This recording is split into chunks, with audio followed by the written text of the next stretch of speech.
I think Reclusa is a great villain, and Mario and Luigi Brothership as a whole, despite what some people say, is also great. Sure, he may be a psychotic, megalomaniacal monster who goes against a lot of things the Bible teaches and more than deserves getting his TV head bashed in, but there's honestly so much to like about him, from his design, to his personality, to his role as a villain, and what he represents in both the story in the game and the series as a whole. Heck, I even like that man on the internet video centering around him and only him, fittingly so. Now I know I'm late to the Brothership party, but I'm chronically late to a lot of things in my life. Regardless, I don't think I'm alone in thinking that he makes for a great villain, and I'm gonna tell you exactly why I think he's so great. Also, I admit that it's a tad bit weird that a Christian is taking a shot at analyzing an irredeemable monster of a villain, but hey, I think there's some interesting merit to this. I'll be breaking this video into 5 segments, each going deeper into his character as a whole. Get it? 1. His design and personality. 2. His evil deeds. 3. His final boss fight. 4. Why he's the perfect Mario and Luigi villain. And 5. The themes of the game/series and what he represents thematically. But before we begin, I do have to mention this. Brothership is the only Mario and Luigi game I've fully played through, and any slight info from the other games in the series has been researched. I mean, I do also have Paper Jam, but I didn't get too far for a variety of reasons. So if I miss anything, feel free to correct me in the comments, at least respectfully.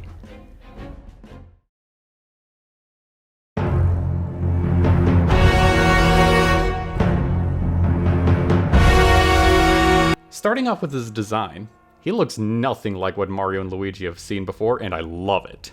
As for his egg form, all you see is a dark blue egg with a red crackle and a glitching yellow eye, and a bunch of wires wrapped around it. But then the egg hatches, and at first glance, you can clearly see the techno style he was going for, what with the literal monitor head, the plug design on his arms and head arms, to the wire design on his robe. Plus, not sure why, but he's also got a weird wavy collar that you see on clowns and jesters, which probably means he is one.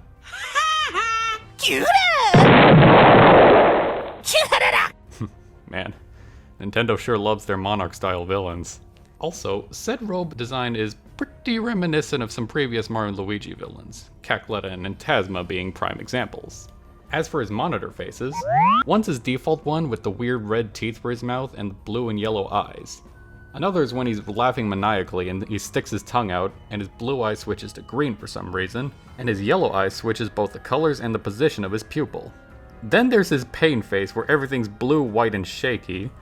His angry face where even his head gets as pointy as his face, and his face gets all sharp, purple, and a bit of red to show the sheer insanity that's inside of him. And finally there's this face he makes only when you try to use a hammer attack, green shell, or clock out blow.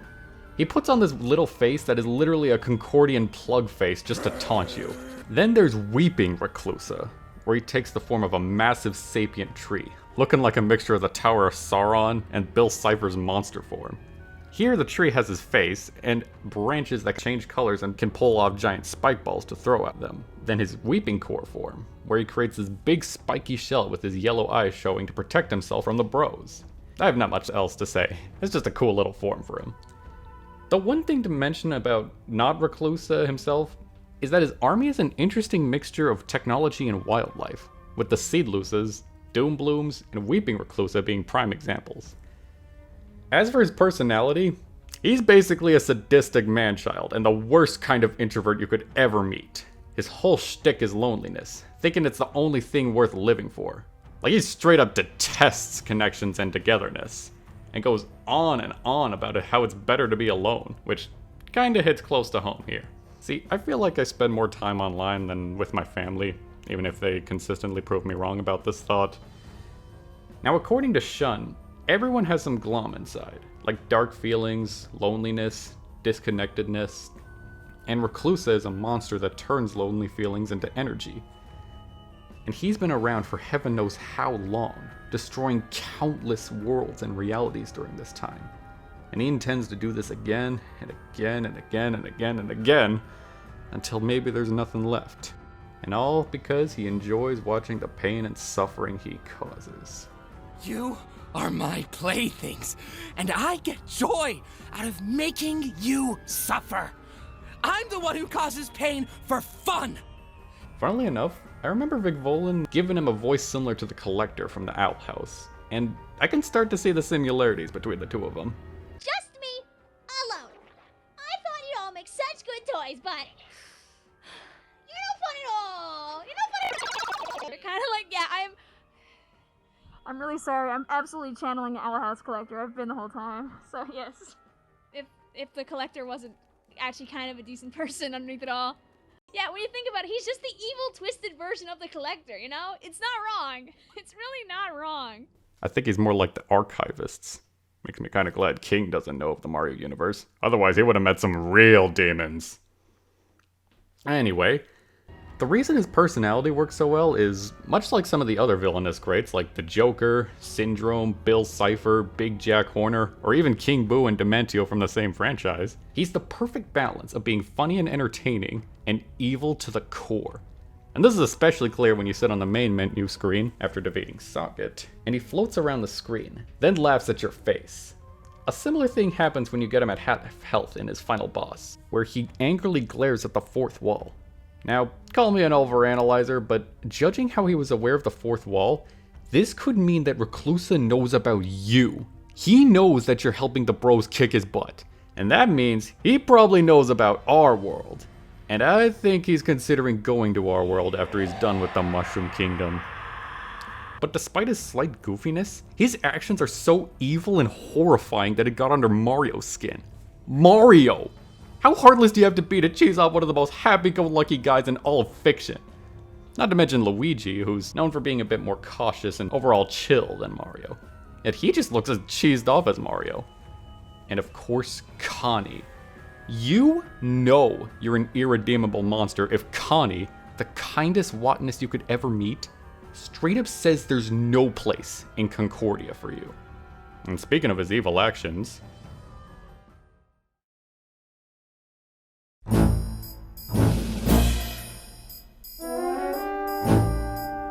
Now before we get to the one and lonely himself, we first need to discuss his pawn Zocket. Now Zocket at first looked like a pretty evil guy since he destroyed the Unitree, the one thing that held Concordia together, kidnapped thousands of Concordia residents to make glom for Reclusa's egg, and was spreading glom across Concordia like peanut butter on toast with the help of the Extension Corps. Even kidnapping Bowser Jr. to lure Bowser to his lair, leading to Bowser getting glomified. But then we learn from the Great Conductor that Zocket is actually Cosette, Connie's mentor, brainwashed into villainy by Reclusa. Now, brainwashing a kind-hearted yet insecure wotness into nihilistic villainy is pretty evil even by the standards of Mario villainy. But then it gets worse when those flowers sprout out from the ground and nom the heads of Concordia's residents. Snoutlet was out on the money when he said that everyone was off in their own little fantasy worlds. Now, this is actually kinda scary. At first, you have no idea what's going on. All you can do is watch and listen to whatever they're saying, and it sounds kinda nice for them. But it also sounds like they're getting fulfilled in the most shallow way possible. I mean, one of them was celebrating getting a raise at work, so yeah. But there was also someone whose fantasy involved a deceased loved one, returning from the grave because the person in question was lonely. What kind of twisted, sick psycho does this? I would! But all of this is part of Reclusa's modus operandi, leaving everyone in their own personal paradises just floating there. No social contact, no physical exercise, and no food. Whoa, whoa, whoa! You just hold on a second! In his own words, all that awaits them is a slow demise. And all while he destroys the world around them all, with everyone being completely unaware of it. If that wasn't bad enough, Reclusa straight up reveals that he has done this to countless other worlds. Who knows? Maybe he did this to the worlds of franchises Nintendo or other companies forgot or buried, and that's why said characters from the franchises never got to Super Smash Bros. That would explain a lot.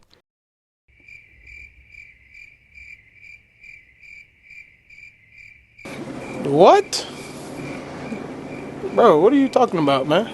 And if you were wondering what it'd be like to be nommed by one of these flowers, well, wonder no more since the bros got to experience what these are like firsthand. And it's them, back in the Mushroom Kingdom. Which is, pretty weird to say the least.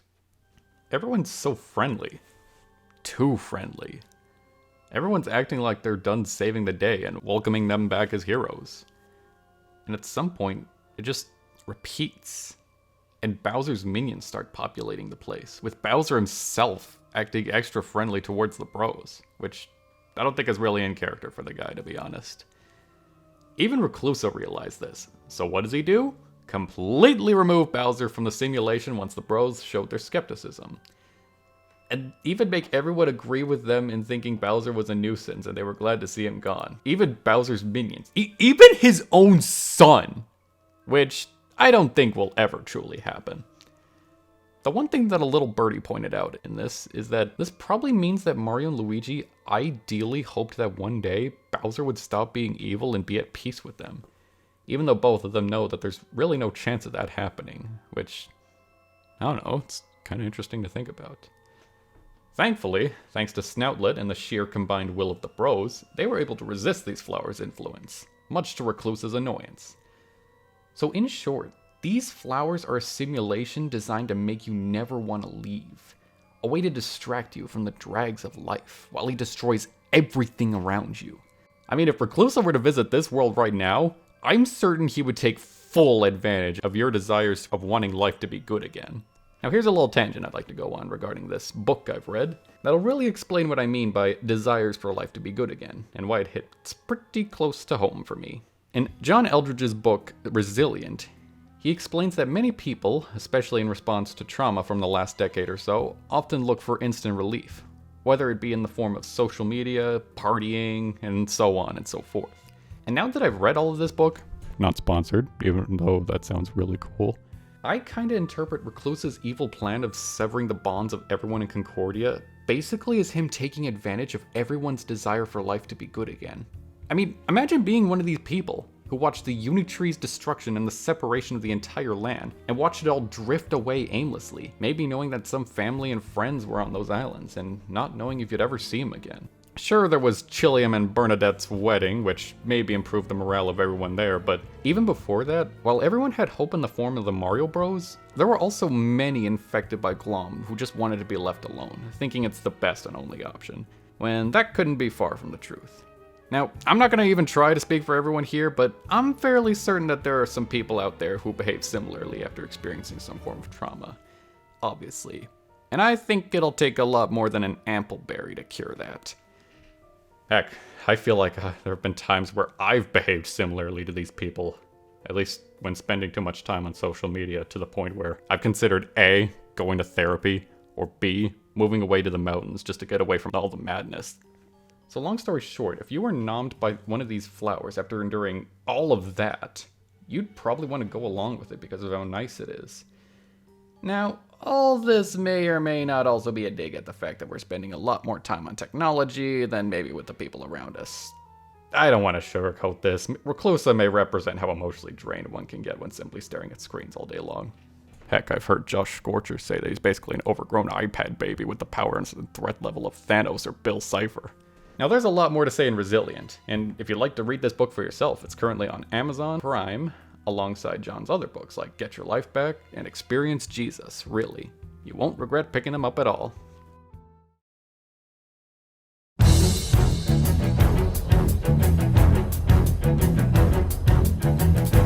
Now his multi-phase final boss fight is amazing, especially the build-up to it. And while I'm certain that most people prefer the likes of Elder Princess Shroob, Dreamy Bowser, and especially Dark Bowser and Dark Star Core, I think this one is able to stand along with those greats. Also, Cackletta Soul and Shiny Robo Bowser certainly have their fans and deserve recognition as well. His first phase is where you chase him down on a plug Snoutlet made. In this, the bros don on the fire and ice flowers, and you have to shoot down any oncoming ice and fire attacks from the Doom Blooms, while carefully maneuvering the road in front of you, and trying to avoid the Doom Blooms, or else you'll be forced to fight a couple of enemies. After a little while of dodging, Reclusa charges up an ice or fire attack, and you need to rapid fire the opposite element to stun him. Then bros blast him to knock him unconscious so you can give him all you've got until he regains consciousness. After each bro has his turn, he'll regain consciousness and fly away, forcing you to chase him down a bit more. Do this enough times, and you win, right? Wrong. In the second phase, Reclusa reveals that you've been fighting a copy. and proceeds to fly inside the solitary and become the singular Weeping Reclusa. And this form is beyond powerful, being able to blow an entire fog of glom at you and even slap Bowser away like he was an annoying bug. And such a fog is so powerful that it completely knocks out the Bros and Snoutlet. All it took to revive them was Connie pouring on some more bond power onto the Bros to make them wake up from this. Then the fight begins after an inspirational speech from Snoutlet, where he's immediately eaten by a Doombloom, and spat around among the four. Ugh. And you'll have to figure out which one is currently holding him so that you can free him. Now, Weeping Reclusa's attacks are insane, ranging from plucking out giant spike balls to throw at the Bros, to raining down ice balls, and even a giant fireball, both of which being something you can hammer back to counterattack him, and swiping his hands towards the Bros. And if one of them accidentally jump onto his hand, you'll pick up said bro and chuck him onto the other, and you'll have to catch him to save their health. Now the big thing here is that you have no way of attacking Weeping Reclusa directly, other than redirecting his attacks, which does very little damage to it. You're only able to deal actual damage to the Doomblooms. Eventually, once you free Snoutlet from the maws of the Doomblooms, Luigi gets the bright idea to try to get inside Weeping Reclusa, so Snoutlet creates the plug again to make it up the tree. Once again, you'll have to maneuver the plug carefully to make it up, and if you get hit once, you'll get sent back to the bottom, where Snoutlet is immediately eaten by another Doombloom. Fun fact, it took me 3 tries to finally get it right here.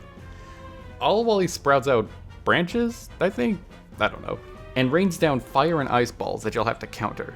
Then at the end, he powers up a massive energy ball to fire at you that you'll have to counter with a Bros Blast to make your way inside of Weeping Reclusa. Now the third phase begins after an act of desperation. Reclusa forms a shield called the Weeping Core. In this form, Reclusa will analyze your Bros attacks after you use them, so you can't get away with using the same one all the time, because he'll shield himself from a repeated attack, and he'll obviously do less damage. As for his attacks, he'll shoot out electric spikes and rotate to the left and right at different speeds, so you have to carefully time your jumps. Then he'll just do a sonic spin dash into you repeatedly, and you'll have to counter at the right time. Now the fourth phase is where he finally takes off the gloves once you destroy his shield, and unleashes his full power. And this is where his best attacks lay. One is where he clones himself multiple times, and you'll have to remember which bro they're targeting from the letter he shows on his face, then counter the blast of the ones aiming at them. The other is him choosing a bro and turning him to stone to force the other to pick him up and protect him, and shooting balls of energy and swiping you with his head arms with a corresponding element to the color of his eyes, and ending with him creating a massive DB-esque energy ball to throw upon you that you'll have to counter at the right time. And once you get him down to half health, he loses it. And all of his attacks involve him yelling at the Bros in an attempt to break your focus. He still keeps his clone attack, but now when he does the Stone Bro attack, a different effect for the last attack happens for each bro. If it's Mario, he'll turn the energy ball invisible. If it's Luigi, he'll simply light it on fire. And his most terrifying one is the one where he teleports behind the Bros and just starts targeting them multiple times, leading to him shooting the Bros with mini explosions and ending with another energy ball that'll shockwave. But once you finally defeat him, he seems remorseful. He seems to be accepting his defeat, recognizing his wrongdoings, and even apologizing for them. Just kidding! Reclusa tries one more time to defeat the Bros, but Mario and Luigi have had it with this monster! So with their hammers and the power of bonds, they give Reclusa a royal clobbering. No more stopping until the boss is defeated. They're not letting Reclusa hide away in his little egg anymore. They're ending this right here, right now! Once you charge up all your bond energy, you show Reclusa your true power and true brothership. You go in for multiple strikes at him, really letting him feel it, and it all culminates in the last strike, aimed right at his head.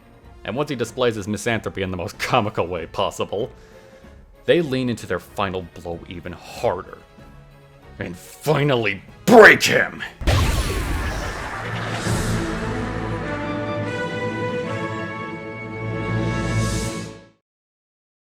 Man, this final boss was epic. I've heard some people say that this boss is similar to some Kirby final bosses, and I'm kinda seeing it here. Cool.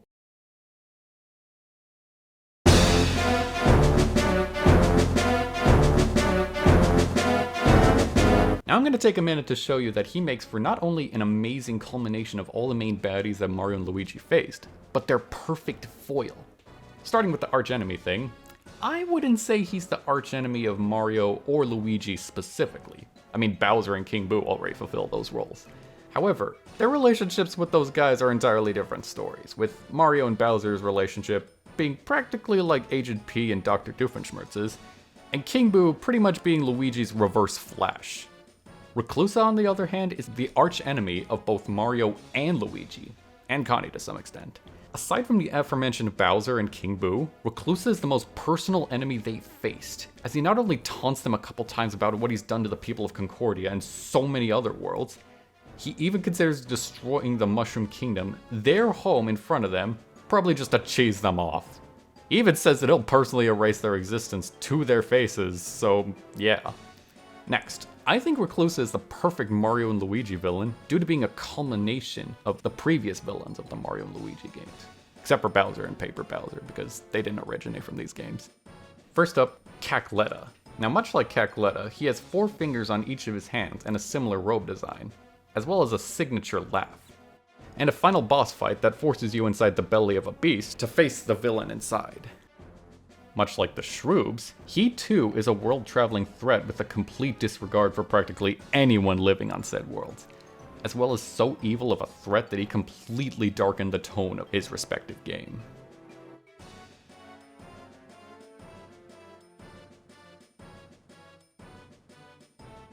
Next, much like Fawful, Reclusa is also a pretty goofy character with a lot of charisma, as well as one that stole multiple soldiers in Bowser's army. Plus, he too does fake remorse and enact one last-ditch attempt to kill the bros after you defeat the final bosses, much like Fawful. Now, much like the Dark Star, he too is also an ancient evil reawakened by another villain that became the main threat towards the whole world, to the point where Bowser came in to lend a hand to the bros in defeating them. And he does have an incredible final boss that ends with repeatedly bashing the boss until it's truly fallen. And finally, we have Antasma. As for their similarities, they both have some spooky robes, some creepy vibes, the ability to send you into a non-existent reality, and were mildly inconvenienced by Bowser.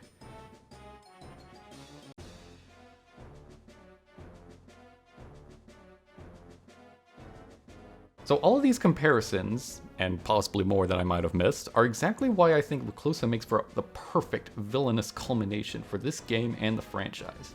He's got a signature laugh like Cackletta, he's a world-traveling sadist like the Shroobs, he's goofy and hammy like Fawful, he's a tone-shifting ancient evil with an incredible final boss like the Dark Star, and he's a creepy, scary reality warper like Antasma.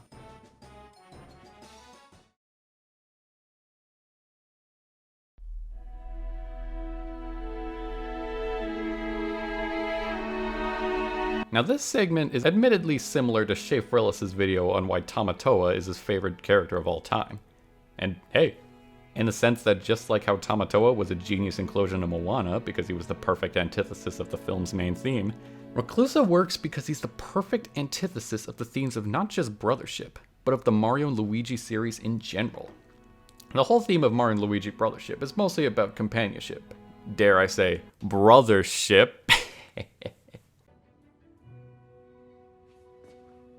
Say that again?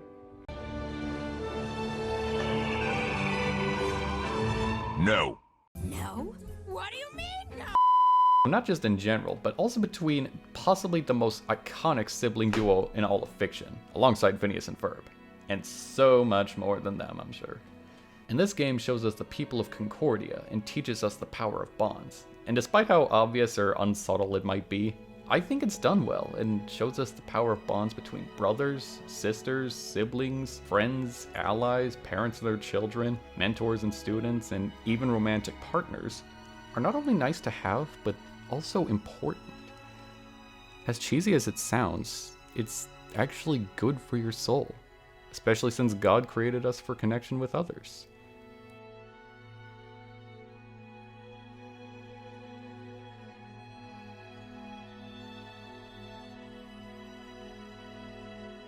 Now, I'm certain that a lot of people are split on the power of friendship trope, but I'm led to personally believe that some of the best stories utilize this trope well. Maybe it's why some of the most inspiring or heartfelt stories have a growing bond between two or more people, and why the most tragic ones have a bond be separated no matter how strong it was. I mean, even the game itself has shown how truly powerful bonds can be. Heck, Cosette straight up says that the Unitree responds to bonds between people, and that the light it shines will create a path to bring everyone together. And it's thanks to the following that the bros were able to beat Reclusa in the end. Connie and Cosette, Chilliam and Bernadette, the Idol Group, Wilma's family, Diode and Emmett, Bowser Jr. and Buddy, and the Extension Cores. Honestly, I don't care how cheesy these scenes are, I think it works quite well. In fact, I see some stories as some certain dishes in a sense of what's wrong with adding a little cheese to it. Now the whole series has the bros go on some wacky adventures outside and inside the Mushroom Kingdom, meeting a wide cast of people, good and bad. And this series shows the strength of the bond between these two. Mario and Luigi are simply inseparable, and very skilled and powerful to say the least. I mean, these are the same guys that many people say could take on Sephiroth and win, and for good reason too.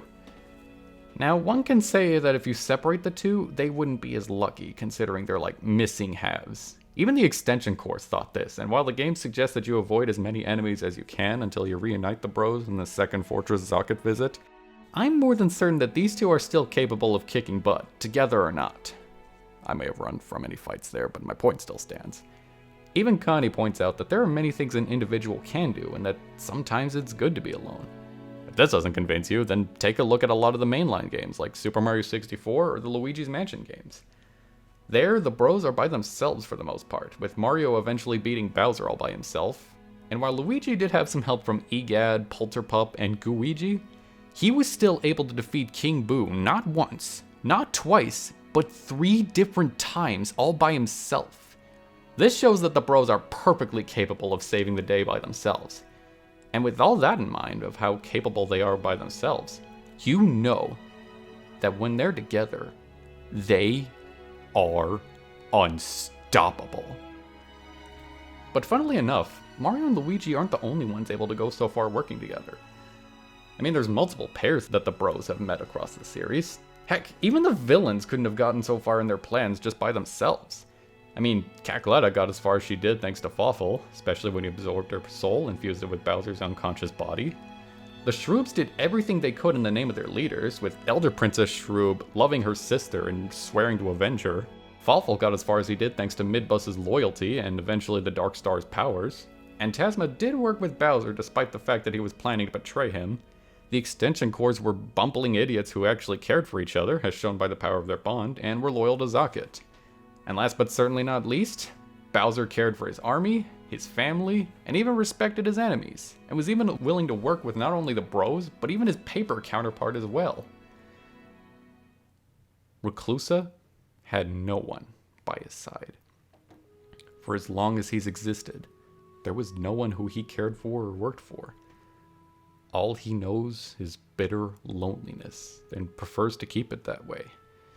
In fact, he wanted everyone to feel as lonely as he does, to which Connie points out is beyond selfish, obviously. And in a series full to the brim with pairs, teams, friend groups, and loyal armies, which even he had, but they were all possibly creations of his that he sees an extension of himself, Reclusa, as obvious as it sounds, was always by himself, and until the bitter end, where he finally falls to the combined power of Mario and Luigi. And once he vanishes, it's almost pitiful seeing him disintegrate into bond energy. Never did he truly understand the power of bonds. Or maybe he did, but he never wanted it.